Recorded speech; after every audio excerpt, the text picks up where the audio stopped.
The Sirens Lure. Mia had always been drawn to the ocean. The rhythmic crash of waves, the salty breeze, and the endless expanse of blue had been her sanctuary since childhood. When she moved to Willow Bay, she found solace in its remote beaches, perfect for late-night swims, a habit she had developed to escape the pressures of her high-stress job. One August night, after a particularly grueling week at work, Mia decided to indulge in her favorite escape, a solitary midnight swim. The moon hung low and full, casting an eerie silver glow over the water. The beach was deserted. The only sound was the distant hum of the waves. She set her towel down and waded into the cold sea, the chill of the water biting at her skin. As she swam further from the shore, Mia felt a peculiar sensation, a faint tug against her legs, as if something was brushing past her. She dismissed it as seaweed and continued to swim, trying to clear her mind. The moonlight cast a ghostly sheen over the water, and the darkness seemed to envelop her completely. Minutes turned into hours, and Mia began to feel a strange sense of isolation, a gnawing feeling that she was no longer alone. She looked around but saw nothing but the endless dark ocean stretching out in every direction. Her breaths came quicker, and she decided it was time to head back.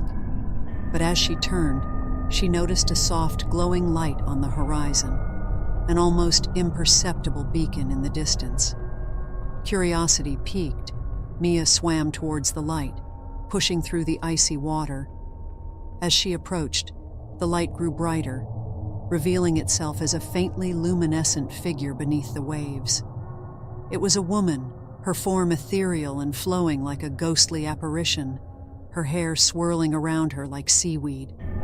Mia's heart raced, not from fear, but from an inexplicable allure that drew her closer.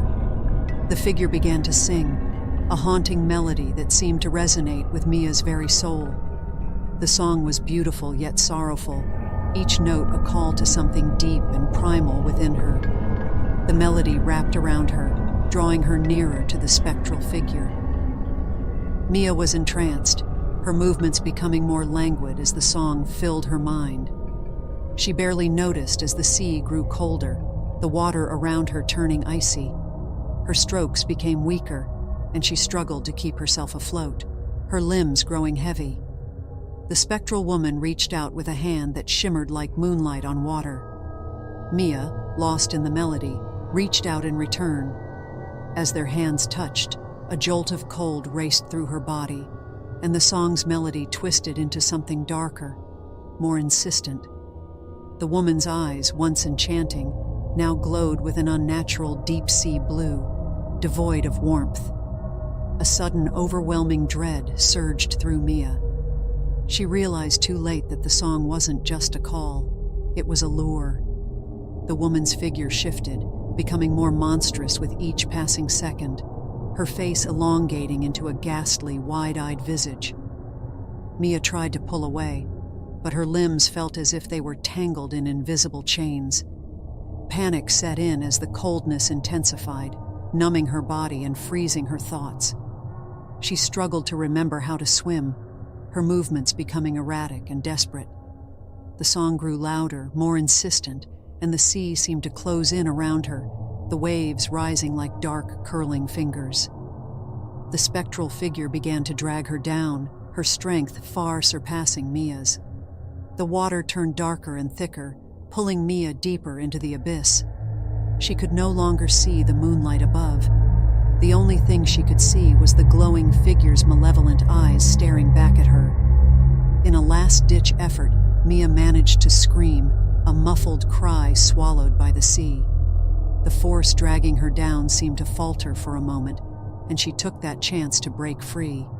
She kicked and flailed, her body fighting against the cold, the song now a cacophony of wailing and discord. With a final burst of energy, Mia swam upwards, breaking through the surface of the water. Gasping for air, she looked back and saw the spectral figure disappearing beneath the waves, the haunting melody fading into the distance. Exhausted and shivering uncontrollably, Mia made her way back to the shore. each stroke feeling like an eternity. When she finally staggered onto the beach, she collapsed onto the sand, her body shaking uncontrollably. The moonlight was no longer soothing, but seemed to mock her near-fatal encounter. The next morning, Mia vowed never to swim at night again. She returned to the beach in the daylight, hoping it would erase the night's horrors. But as she walked along the shore, she noticed something disturbing: the faintest outline of a figure in the water, glowing softly, just below the surface, and heard the faintest echo of a mournful song carried by the breeze. The ocean at Willow Bay was once again a serene, inviting place during the day, but Mia knew better than to swim in its depths when darkness fell. She had glimpsed the abyss, and the abyss had looked back.